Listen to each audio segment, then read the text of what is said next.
بسم الله الرحمن الرحيم إن الحمد لله نحمده ونستعينه ونستهديه ونستغفره ونعوذ بالله من شرور أنفسنا ومن سيئات أعمالنا وأشهد أن لا إله إلا الله وحده لا شريك له وأشهد أن سيدنا محمدا عبده ورسوله. Before I start, I would like to thank Allah subhanahu wa ta'ala that He blessed us this year with Dr. Ahmed Zara to lead us for Taraweeh prayer. It's beautiful words, beautiful Quran here. Makes us feel that we are in some different environment. May Allah subhanahu wa ta'ala accept from you all and shower us all with His mercy. Ameen. The third hadith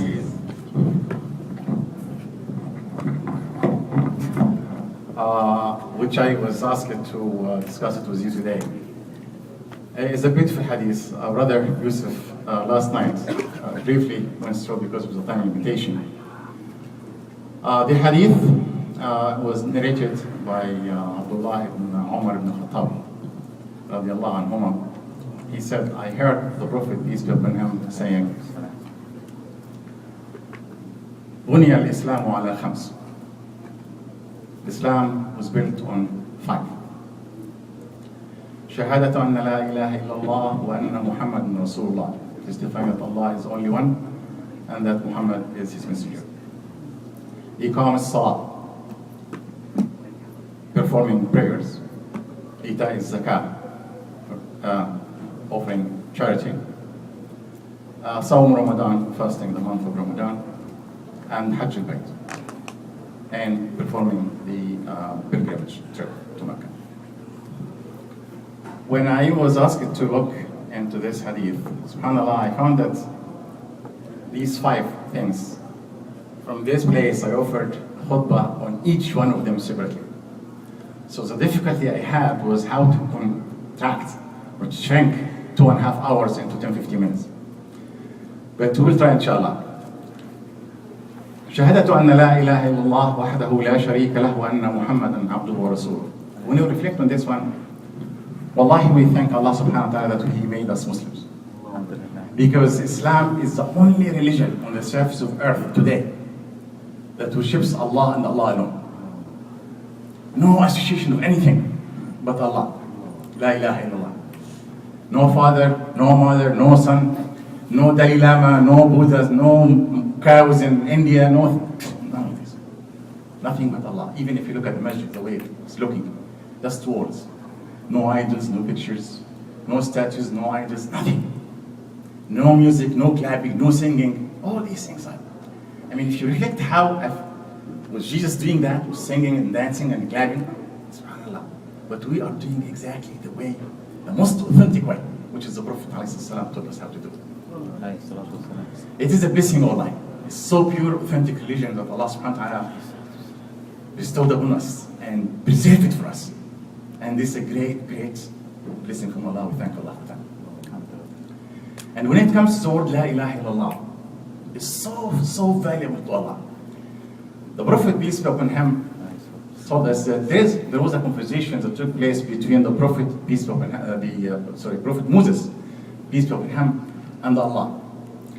Prophet Moses asked Allah, oh Allah, tell me something that you want me to worship you with, and it's most pleasant to you. You feel happy when you hear it from me.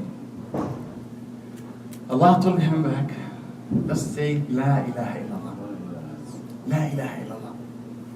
Then Moses was surprised. Oh Allah, everybody knows that. He said, Moses, you don't know how valuable this word is.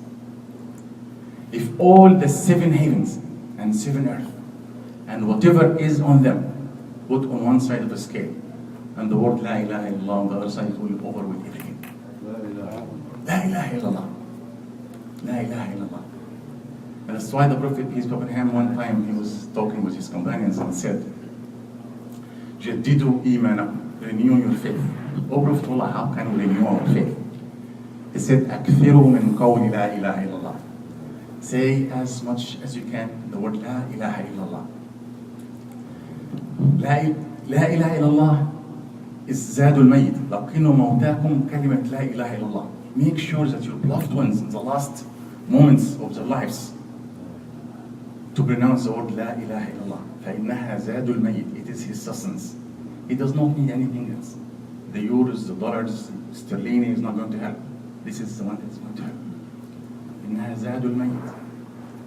And he said, if you pass by the graveyard and you say the word La ilaha illallah, those who are in the graveyard will say, "Oh, son of Adam, if you know the value of this word, you will never stop from saying it." La ilaha is so simple. La ilaha illallah. While you are in the car, walking in the street, just say La ilaha illallah. Remind yourself of this. First time Husain, how jump to the next, second one, as-salah. It comes salah. As-salah, as the Prophet ﷺ told us, it is imaduddin. It is the backbone of Islam. The backbone of Islam. Imagine someone that he had got into a car accident, was broken back. What does that mean? Totally paralyzed. He can't do anything. He becomes totally dysfunctional. He needs somebody to carry him, to clean him, to do everything. So a Muslim without prayer, he is dysfunctional Muslim. Dysfunction, he's not a Muslim. As the Prophet ﷺ said, بَيْنَنَا وَبَيْنَهُمُ الصَّلَاةِ. The difference between us and the unbelievers is the prayers. Subhanallah, as if the one who does not pray is one of them, is not one of us. It is extremely important, brothers. And I feel sorry for some brothers that they don't pray the whole year and come only for Ramadan. And some brothers, they ignore all the prayers of the week and come on Friday. Some brothers, they ignore the whole prayers of the whole year and come for Eid prayer. I had seen some of those. Eid prayer, which is Sunnah, is not obligatory. And those brothers who also ignore the timing, because كانت صلاة العيد الكتابة الموجودة, the prayers was prescribed in certain times. So watching a movie and then ignoring the prayer till the time elapses, Dhuhr will ask you, Asr will not, it's very, very serious issue. You call your wife, time for prayer. Oh, I'm cooking. Leave that. Come to prayer. Let me finish first. Oh, come on. Pray. I'm pregnant. I'm weak. I cannot, after I finish my, I will get rid of this baby. Baby is born. Come to prayer. Oh, the baby is still urinating on my clothes. This is in our countries.